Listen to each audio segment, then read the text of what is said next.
Hey everybody, welcome to episode 63 of the Fiberista Files. Today is Wednesday, January 18th. I have show notes today, and this is going to be about a medium-sized episode. For those of you who prefer not to listen, during the processes section of today's show, I am going to get a little bit ranty pants. So if you prefer not to listen to that sort of thing, and I understand, feel free to skip that section. There's some good stuff at the end, so don't just turn it off. But just letting you know, fair warning. All right, let's get started. Week in review. This was a great weekend for me this past weekend. It was a 3-day weekend, so I had an extra day off of work on Monday, this past Monday, because of Martin Luther King Jr.'s birthday, and that's always a nice reason to have a day off. I got home to the mountains Friday night, relaxed a little bit, rested, went to bed kind of early because Saturday, my husband and I had a whole day date day. I was redeeming some of my Christmas gifts. I had tickets to a concert and some gift certificates, all dealing with the southern part of the state. And you don't just take a day trip to southern Maine because it's a good 3.5 hours south, do the business, and then 3.5 hours coming back home. So it's an all-day event. If we were rich, we probably would have stayed overnight, but we're not. So we left the house just after 7 o'clock in the morning, and I think we got home like quarter of midnight. It was a long day, but it was such a fantastic day.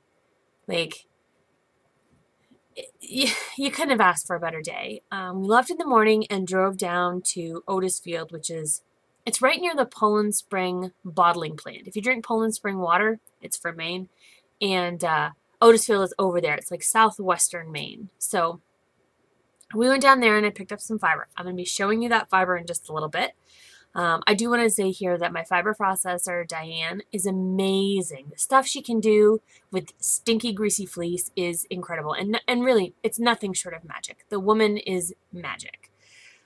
So we did that first. I didn't want her to have to wait for me all day. So we got there just about 11 o'clock, about 10 minutes of 11, and I got that. And then we cut across the bottom corner of the state and went to South Portland down by the mall, and we went out to lunch. I had a gift certificate to Outback Steakhouse, which is my favorite chain restaurant. I don't have the problem with chain restaurants that a lot of people do. I mean, it'd be classy, but it's yummy. And Outback's Alice Springs chicken, God, there's something about chicken with bacon and cheese and more cheese and mushrooms on it that just floats my boat.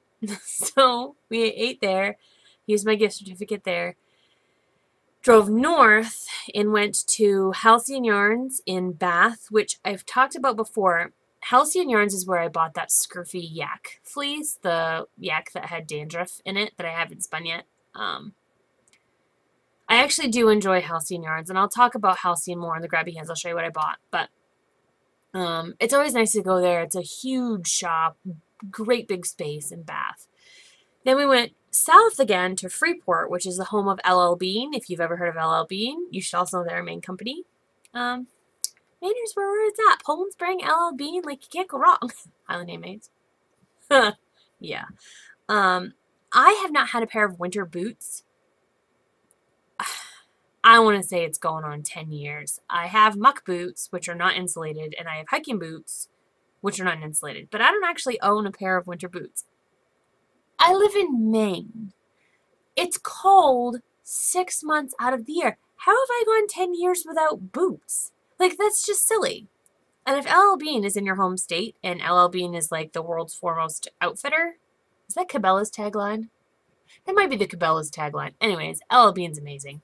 And everything from LL Bean is guaranteed for life. If you ever have a problem with it, you take it back and they give you a new one. No questions asked.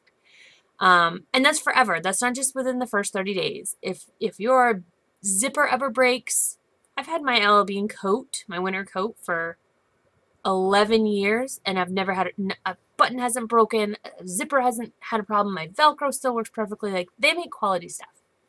Sorry, tangent. But anyways, I wanted LL Bean boots. I wanted good, solid winter boots that will last me at least the next decade. So that's what we did. I had asked for gift certificates for Christmas, and I ended up with, I think, $100 in gift certificates, so I only had to pay $20 for a pair of boots. Now, I know to me, $120 for a pair of winter boots is a lot of money. But A, I can wear them for 6 months out of the year. That's as much as I can wear my flip-flops. Like, you go from winter boots to flip-flops. That's what you do. And B, it's a guarantee for life. My winter coat that I also got from Ella Bean was $90.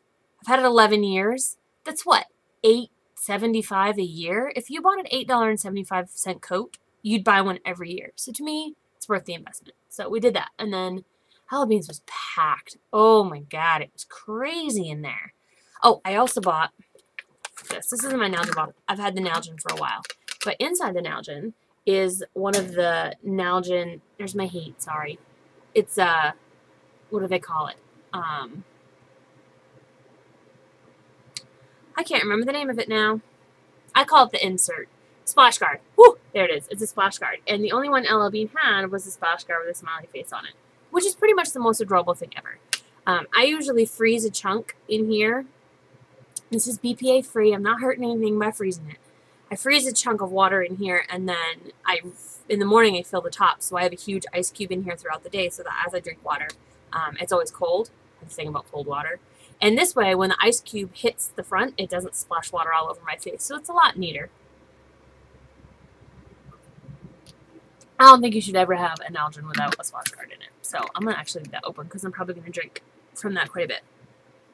So I got those things. And then we went back to Bath to the Chocolate Church for a concert by the lovely Schooner Fair. Now I'm going to show you who this is.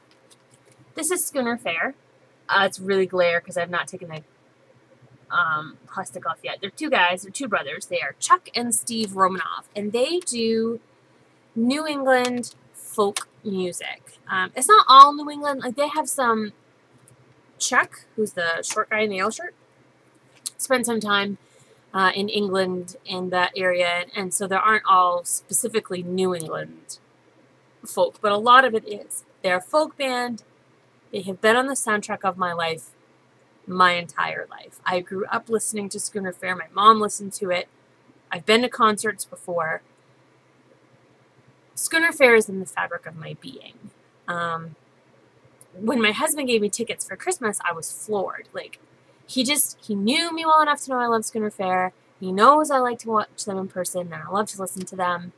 And he got me tickets. Like, one of only 2 tour dates they've set for this, or show dates that they've had for the year. So I was really floored by that. It was a fantastic Christmas present. And he went with me, and it was the first time he had seen Schooner Fair in concert and live. And they're a really great band live because they're very participatory. They want you to sing along. They do tell jokes. It was right during the Patriots playoff game, and so they were getting updates on the Patriots score from the audience. Like, it was just really good.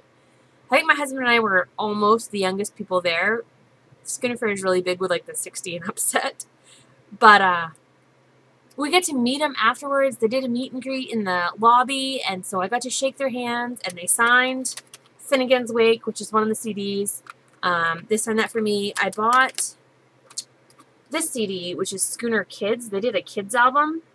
This third guy here, his name's Tom Rowe. He unfortunately passed away a couple of years ago. They used to be a trio, and now they're a duo. But they signed the jacket for me. It says, "Hi, Tommy, Chuck, and Steve Romanoff." So they actually signed the CD so that when I give this to my nephew, Tommy, he'll have a signed autographed CD. Like, it's amazing.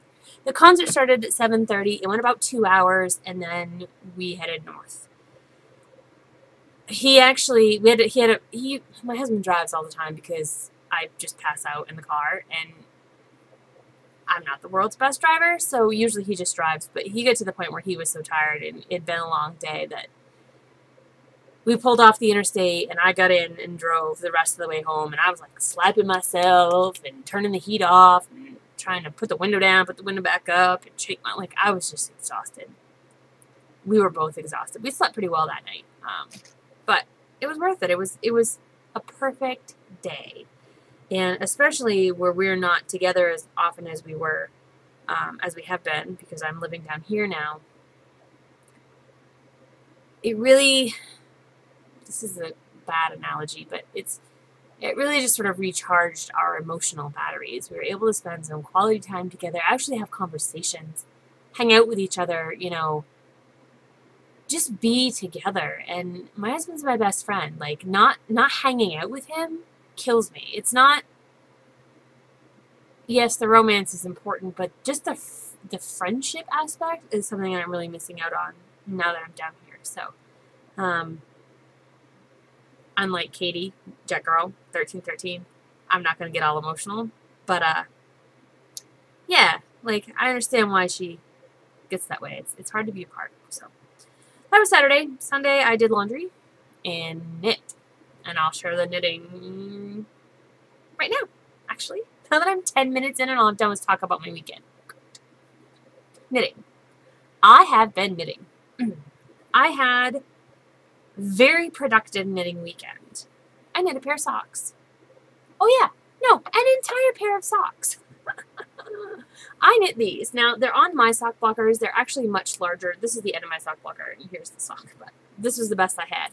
This is a pair of worsted weight socks in a size men's 13 triple E. That's wide and big, for those of you who are keeping score. Knit out of fisherman's wool from Lion brand in their dark brown colorway. It has a name, but I threw away the label. So, these are for my husband. They're thick boot socks. He works outside all day, and he was complaining to me one day, not too long ago, a couple weeks ago, that his feet were cold, and that once his feet were cold, basically he was done for because he just was freezing the whole rest of the day. And that he has some really old boot socks that one of his friend's moms knit him years ago. And they're getting kind of old and worn out, but that those were the thick, warm boot socks that kept his feet warm. And could I make him a pair? The poor boy doesn't ask for much often. So when he says, can you please knit me a pair of socks for work? I need them now. I said, okay. So he had picked out the fisherman's wool. I have cubbies over here that you can't see, where all of my good stashes, my crappy stash is still up at the mountains, but he had picked up the fisherman's wool and he said, would this work? And I said, yeah, it'll work. I said, you have to hand wash it, but I mean, it's 100% wool. It's warm. It should be fine. So he said, can you make them for me out of that? So these are the socks. They're not very high. They're just high enough to go past the top of his boot. These are 50 stitches around on a US 5, which is the same needle that I knit the lined beanie out of. I like the gauge, the fabric of worsted weight on size US 5s when you're going for dense, tight fabric. So I don't know if you can see how tight the stitches are on there. It is very dense. I mean, you can see there's not a whole lot of stretch there. They fit him like a glove. I did these toe up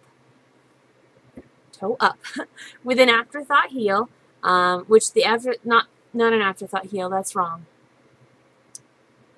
I did these toe up with a short row heel, which is I think I talked about that the last time when I was talking about my rainbow rib socks, that the short row heel is fantastic because you have no gusset increases, you don't have to do any math, you just knit to the end, turn around, and knit back. And it's a fantastic heel. Very, very quick. And the first sock was too short. I had to rip it out and do it again. And it doesn't take any time. And the nice thing about the short row heel is if you do have to rip it out, you've got live stitches from the instep needle. So you rip out the heel and you can only go so far. You can't rip all the way down. You can only rip until that goes from working back and forth flat to working back and around. Great. And then I knit 3 inches from the end of the short row heel here, and then about 1.5 inches or 2 inches of ribbing. So I finished this on Monday night. I started them Friday night, and I had finished the toe increases. My husband likes a really wide toe. He does not like pointy toes. So I did the same toe that I told you about last time, where I increased 2 rounds out of 3, which makes a rounder toe. And I started with 30 stitches and up and increased to 50. So I started with more than half of the stitches. So there's really not a really wide, a really sharp increase here. It's pretty straightforward. That's what he wants. I'm going to give him what he wants. He'll get these when he comes down this weekend. I offered to mail them to him so he could have them earlier, but he said no. this weekend was fine. So, yep. So he has a pair of boot socks. I gotta tell ya, knitting worsted weight socks makes you feel like a freaking champion. You can't do it faster. 4 days? 4 days. I knit an entire pair of socks. I can't beat it. Certainly can't do it on US 2s. I don't know the millimeter size for US 5s. I want to say they're 4.5. No, because a 6 is a 4. So 3.5 millimeter needles, maybe? US 5s, anyway. I'm going to make him more worsted weight socks. Out of the scraps for my next finished object. This finished object is Ingrid. Isn't she cute? Ingrid is a monster from Rebecca Danger's Big Book of Knitted Monsters. The pattern is Irving the Icebox Monster, but she's female to me, even though she's red and brown. I think she's adorable. So I'm calling her Ingrid. And she's knit out of Highland Handmades White Ash Worsted in the Scarlet Letter colorway and Animal Farm colorway. I made a bunch of mistakes with her. I don't know if you can notice that one ear goes forward and one ear goes backwards. It has to do something with the way that I stitched them on. Her arms are very far in the back of her body, and her feet are a little overstuffed, so she doesn't sit very well. There's probably other. Oh. And the other problem is the way that I switched from the red to the brown. Like, I don't like the way those increases look. They look weird to me. Like, they're not increases, the picked up stitches. But despite all those problems, she's still adorable. Love her. I'm submitting this as my SSK knit along number 3, which is any pattern by Rebecca Danger. So I love her. She should have a felt mouth. I don't think I'm going to do a felt mouth. I think she's cuter without one. So I'm going to leave her the way she is. So that's Ingrid. I love her. So she was the finished object too. I finished her Monday night. All I had left to do was stuffing. I just stuffed the arms and feet and attach them to her body. The rest I had done before. So that's Ingrid. And, oh, I forgot to tell you that she's knit on a US 7, I think. The socks are being called the Wicked Fast Worsted socks because they were wicked fast and they're knit out of worsted. This may be a pattern at some point, but I don't know. I don't want to have to do sizing. So if I can make this into a recipe for you guys, I will make that a free pattern. Super easy. So that's that. Okay. Any other knitting? Oh, next up in my knitting, I'm still on a finishing kick. I'm looking over here at my list of knitting to finish and knitting to start. This got finished, so this got started. The knitting was finished. I hadn't seamed her, but she was finished, so I cast these up. So that was knitting to finish and knitting to start. The next thing I'm going to finish, I have the French press slippers. All I have to do is seam the second slipper, and aside from felting, those are done. And then I'm also going to try and finish my La Vie de Bois socks. This is the first sock from La Vie de Bois. This is the one that you see in the pattern that I sell on Ravelry already. Here it is. Beautiful, lacy, green sock. Here's the second one. Oops, sorry, I should hold it this way. So I'm not knitting them on straights. I just was holding the stitches on there. I'm ready to just begin the gusset increases for the heel. That's why I stopped, because I hate gusset increases. I just need to bang this out and just get it done. If I can get the gusset done in one night, I think the rest will go fast. So this is next up. This is being knit out of String Theory Yarns Nexus sock in the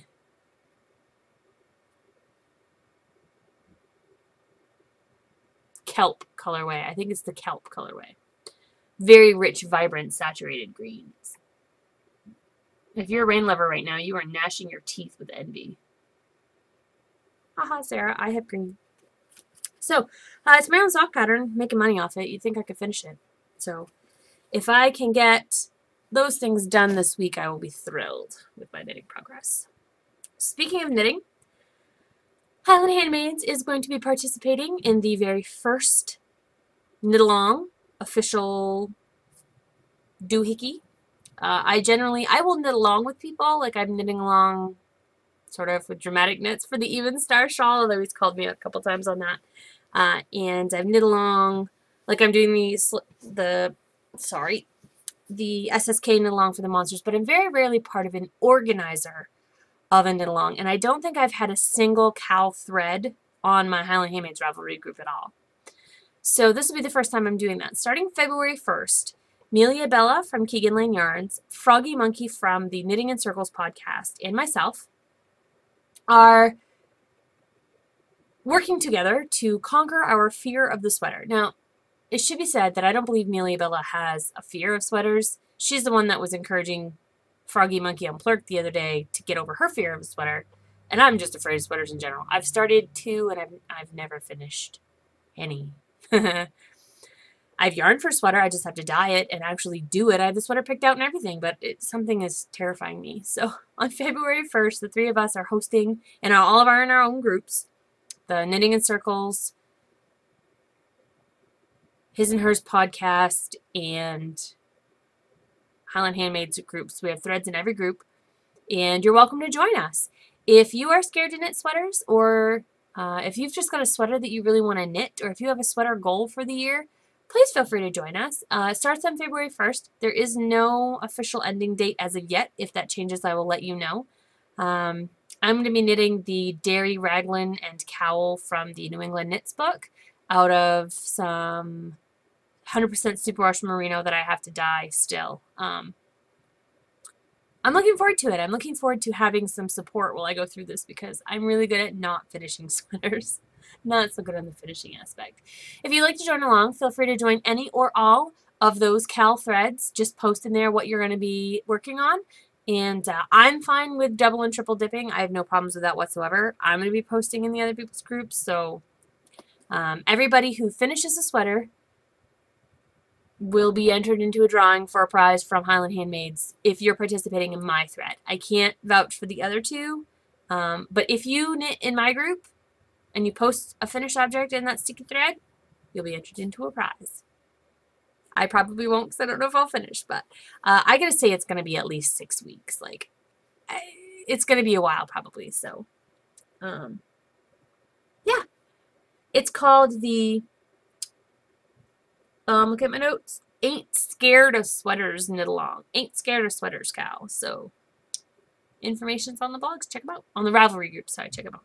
And P.S. If you're a Highland Handmades customer, or if you're a viewer of the Fiberista Files podcast, have you joined the group yet? The Highland Handmades Ravelry group? We have 368 members when I checked this morning. That's not a lot. I have triple that easily in views every week. Why haven't you joined the group? I acknowledge I've not been great about keeping up with, like I lurk, but I don't always respond. So I responded to about 5 months of welcomes today. And I'm going to do way better about being in the group. I'm going to be more participatory. So please go over there and say hi. Join the group. Have a good time. Maybe knit a sweater. Be good times. Okay. Spinning. I have not done any spinning this week. However, I did post, I think it was last week, just after I podcasted. I posted the final South Down fiber post on the Highland Handmades blog, which is at highlandhandmades.com. And I posted last night the first of the Navajo churro posts, which has, it's 3, I do the posts for each different fiber in 3 parts. Part 1 is the history of the breed and my initial thoughts of the fiber. Part 2 is the processing of the fiber, the washing, the combing, that sort of thing. And then part 3 is the spinning, plying, and final thoughts. So there's 3 different sections to each fiber breed. And one of my goals for this year is to be more thorough with us, to at least do 1 post a week. I don't think that's out of control. I think I can do 1 post a week. So I'm hoping to process I've washed the Navajo churro. I just have to comb it. So this is sign language for combing. Here are my combs. You've seen these before. These are my Indigo Hound Viking combs. I will be using these. These are designed for medium to coarse, especially longer wools. So the Navajo churro is actually perfect for this. The Southdown was not designed to be used with these, or these were not designed to be used with Southdown, but they worked really well for it. So I'm beginning to realize that fiber tools are more versatile than the manufacturers would lead you to think. Okay. Growth.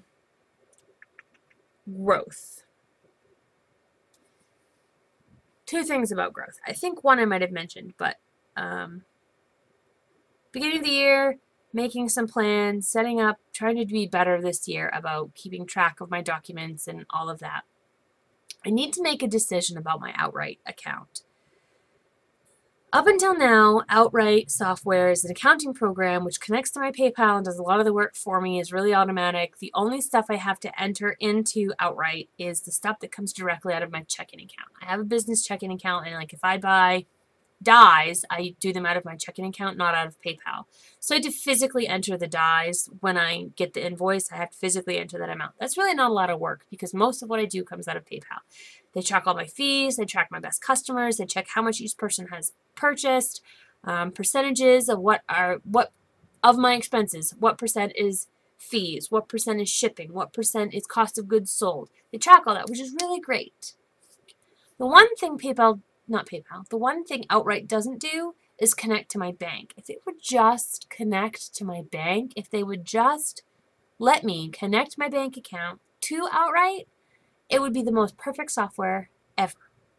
But they don't do that. So there is still that piece I have to hand enter. Outright is going from free to $10 a month as of April, I think. They're going to let me go through the month of April so I can get my taxes done, and then they're going to charge $10 a month. I already pay $120 a year for my web hosting. I pay $8 a month for my Blip Pro account. I pay $20 a month for my Big Cartel software. This will be an additional $10 out of my account a month, and I have to decide if it's worth it. If I decide it's worth it, am I going to keep Blip Pro? Is Blip Pro worth it? Like, I don't want to have a bunch of subscriptions and then not have any income. I mean, that's all factored into my expenses. It's drains on my account. So I need to make up my mind. There's got to be, I know there's a lot of good accounting software out there, but is it any less expensive than what I will be paying $10 a month for? I don't know. So if you guys have any advice for me for that, let me know. I've got some thinking and some research to do on that for sure. So that's a process. I've got to figure out a way to maintain integrity while keeping costs low. So the other thing is that I did do some math from 2011 and 2010. And I had showed you my stack of invoices, my shipping slips, so that you could see that my business has grown. When you do the math, my business grew just over 500% from 2010 to 2011. In one of the worst recessions we've had since the Great Depression, in a market that sells what basically amounts to luxury items. I mean, you don't have to buy my yarn. It's a pleasure thing. It's not a staples thing. My business grew 500% in a year. That's unbelievable. Like, that's no business does that. I mean, businesses aren't even expected to turn a profit for what, 5 years? Like, that's crazy to me. And crazy in a good way. I want to be clear about that. Like, I'm floored by that. I knew I was doing well, but I didn't realize just how well I was doing. And when I did and went through the math, if I can get another 200% growth this year over what I did last year, if I can double my money in 2012, I can quit my day job. I'll let that sink in for a second. If I have 2/5 as much growth this year as I did last year, I can quit my day job and do fiber full time. I opened my business in November of 2009. How many people can say that? It's amazing. And I'm not I'm not trying to toot my own horn. I put the responsibility for that growth where it belongs on you guys. You made it happen. It wasn't me. I didn't do very much. You guys have been phenomenal. You keep coming back and you keep buying stuff and you tell your friends and you podcast about it and you make it possible. And I'm emotional right now. Sorry. Katie, you can call me on it if you want. I'm this close to legitimately achieving my dream, which is to do what makes me happy every day. People go their whole lives without that. And I'm this close. Another year, maybe 2. Guys, I don't have words for that other than thank you. So, holy jeez, I feel like Katie. Moving on.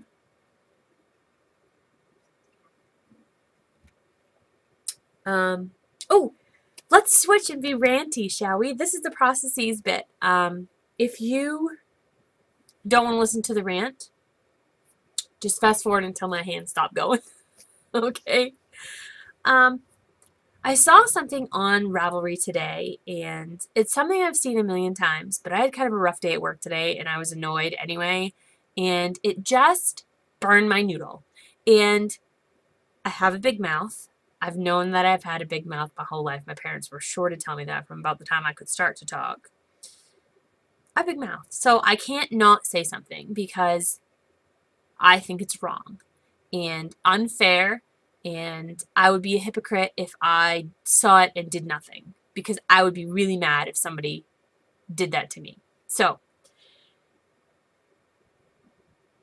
one of the things that I do when I try and name colors or colorways, create colorways, is I often find inspiration from other places. Books, movies, artwork.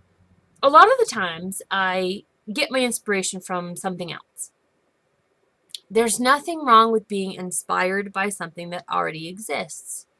The throne room colorway is actually inspired by the book, I think it's called Game of Thrones? Nope, duh, totally wrong book.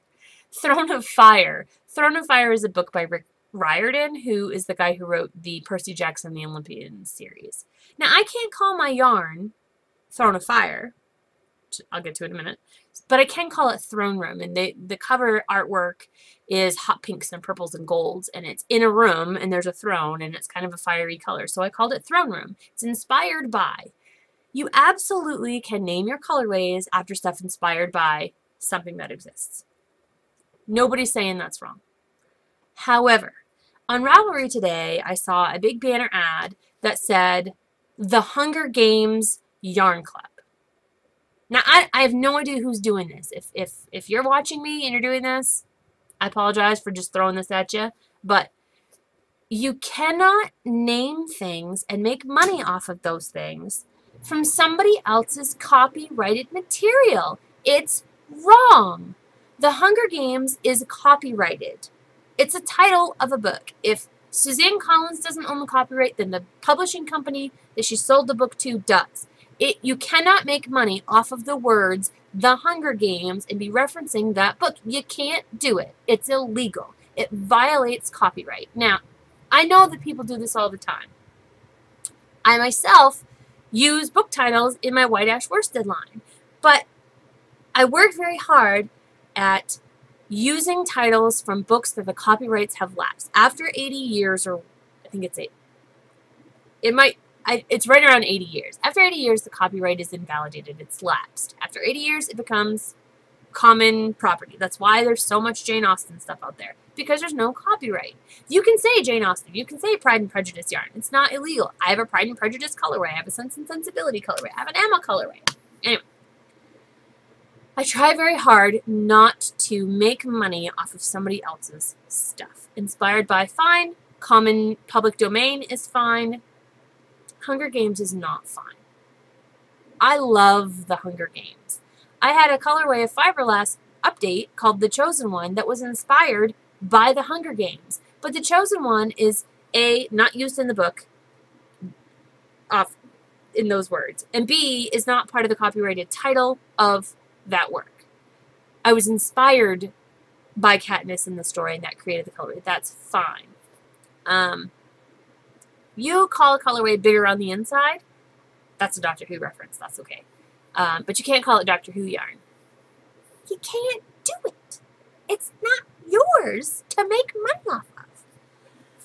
Maybe I'm giving too many examples and I need to move on. But I love the Hunger Games. I'm very thankful to Suzanne Collins for creating such a story that, to me, was very gripping. I read the entire series in 3.5 days. I don't think it's fair to make money off of her hard work. And I would hope that you guys would think the same thing.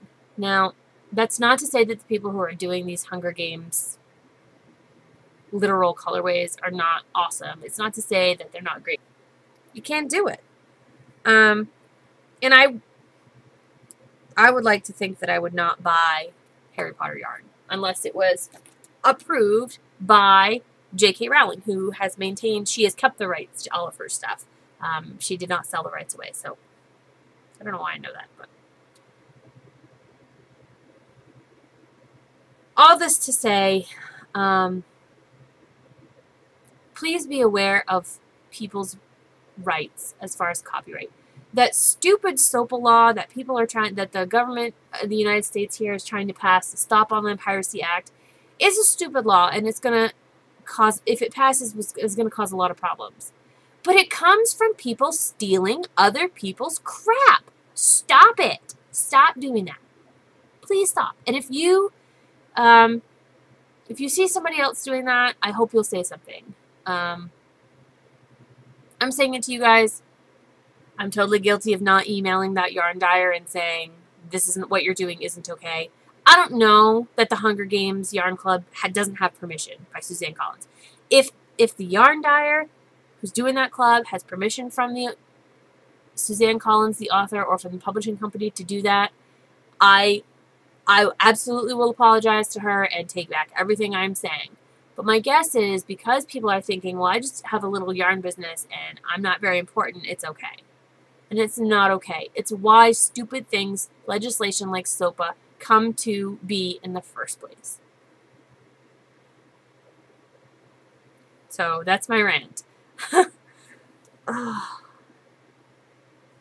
I'm sorry, guys. You don't come here every week to see me rant. But I had to say something. So, all right, moving on. Time for grabby hands. Now, my grabby hands this week is actually going to be me. Don't be mad. It's good, I promise. I didn't want to put this in the... I didn't do dye pots this week, you'll notice, because I haven't dyed anything. I didn't want to put it there because it's not dyed. It's a totally different thing, and I want to spend a little bit of time on it. And this will be available in the next strap update, which will be Thursday... I have a calendar right here, I can tell you. Thursday, January 26th at 5 p.m. Eastern Standard Time. So not tomorrow, but a week from tomorrow. But I told you at the beginning of the podcast that I got fiber from a fiber processor. This is fiber that I bought at the Common Ground Fair, which takes place in Unity, Maine in September. So I bought it in September. Diane took it back with her, and it was finished about a week ago. So it took...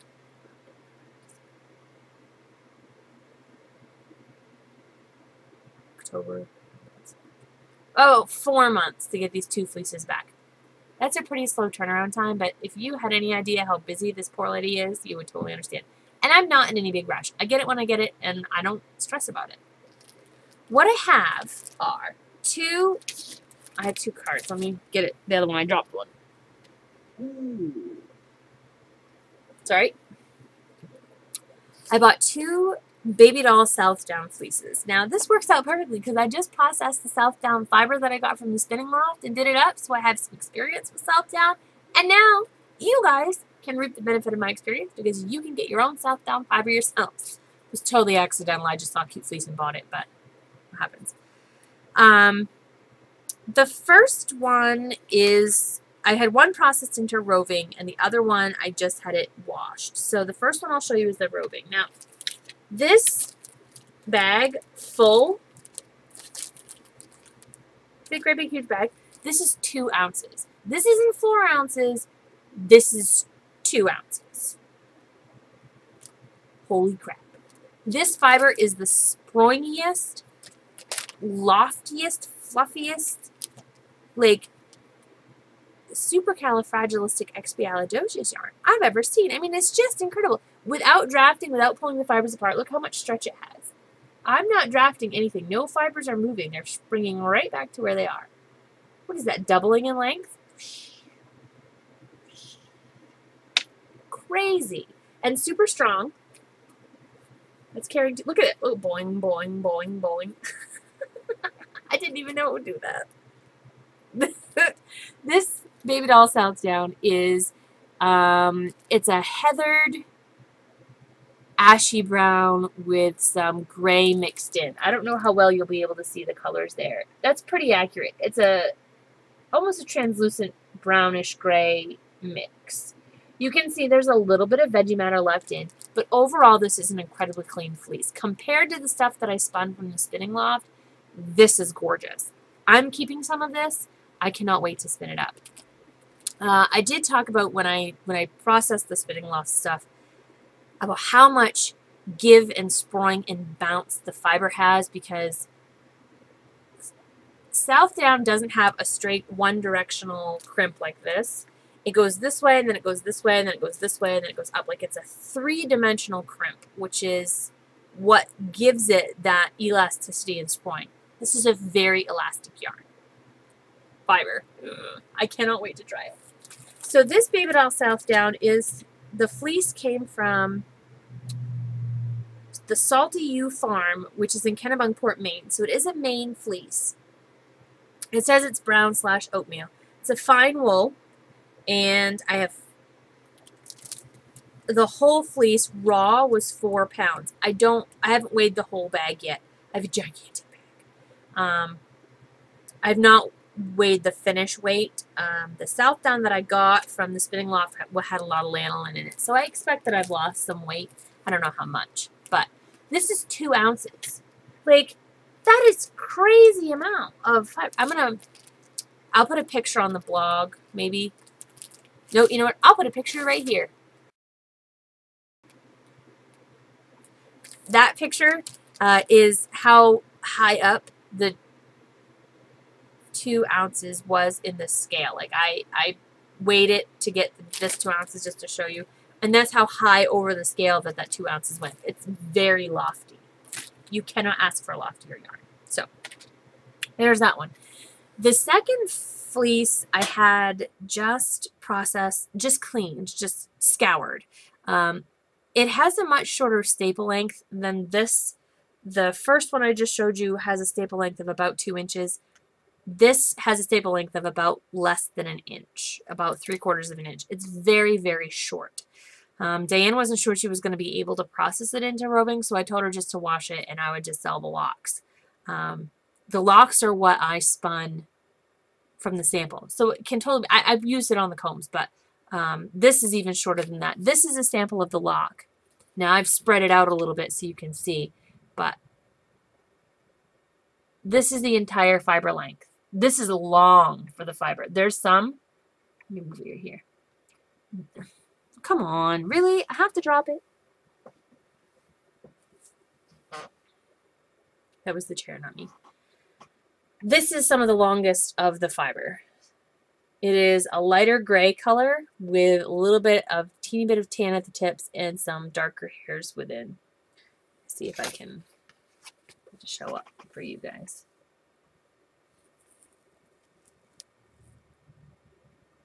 Nope. Yep. Maybe. There you go. That's about the best you can see. You can see there's light and dark fibers in there. You can see how crazy curly it is. This is 2 ounces of that. You can see it is more dense than the roving is, but it's still, I mean, it's very, very clean. There's almost no veggie matter, and it is a super clean fleece, and it just pulls apart magnificently. I mean, it just comes right apart.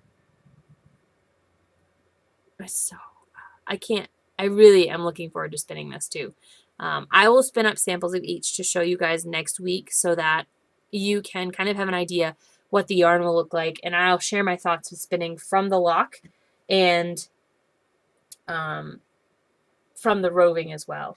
Let me show you the shorter stuff. This is the staple length of that. I mean, look at that. What is that? The height of a quarter, maybe? Now, I mean, it does stretch because, again, it has a lot of elasticity in it. So I can stretch it maybe that much. But it's still a very short fiber. Very short fiber.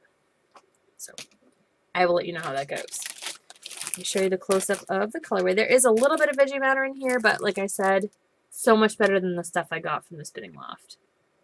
So there's that. And I have 4 pounds of this from the raw fleece as well. 4 pounds. It was a covered fleece.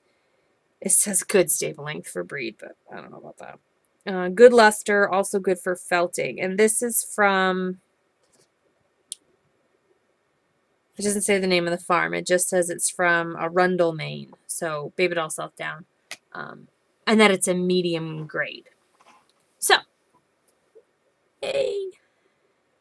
If you, Froggy Monkey, are planning on doing a fiber study, or if you're going to do one of those fiber sample shawls, maybe, Froggy Monkey, maybe, I hope you'll consider trying this fiber. South Down is a really delightful fiber to work with. Like, it just makes you giggle because it's so much fun. I'm really enjoying it. That brings me to my very last grabby hands, which I told you when I was in week in review that I would tell you what I got from, where was it? Halcyon Yarn in Bath, Maine. I bought 2 very small things. I'm not buying fiber from them anymore because of that Scurfy Yak fleece, but I am still going to buy yarn. I have a skein of Cascade Yarns Pure Alpaca in the, it's like a charcoal gray colorway. Dark gray. So I bought a skein of the same stuff in this green colorway. This is color 3051. It is a deep forest heathered green, and this is 100% alpaca. I think I want to do some color work mittens with the green and the gray. Super squishy and lovable. It smells really good too. I don't know why. It just does. So I bought that. And then with the rest of my gift certificate, I bought a tool that I don't know why I didn't have it. I bet my husband could have made me one. I got a WPI gauge, a wraps per inch tool. And the reason I bought this specific WPI tool is because it came with this card. Now, this card tells you if you have so many wraps per inch, this is your gauge per inch. This is the needle size that you should use. And here's the hook size that you should use. And then they also have the Yarn Craft Council of America. I forget. Craft Yarn Council of America, CYCA, definitions of what fingering, sport, DK worsted, heavy worsted, and bulky is. So, like it says that you have lace weight if you have 35 or more wraps per inch. You've got a fingering weight if you have 19 to 22 wraps per inch. They have a recommended needle size both in US and metric, as well as hook size. Now, this apparently comes from Nancy's Knickknacks.com.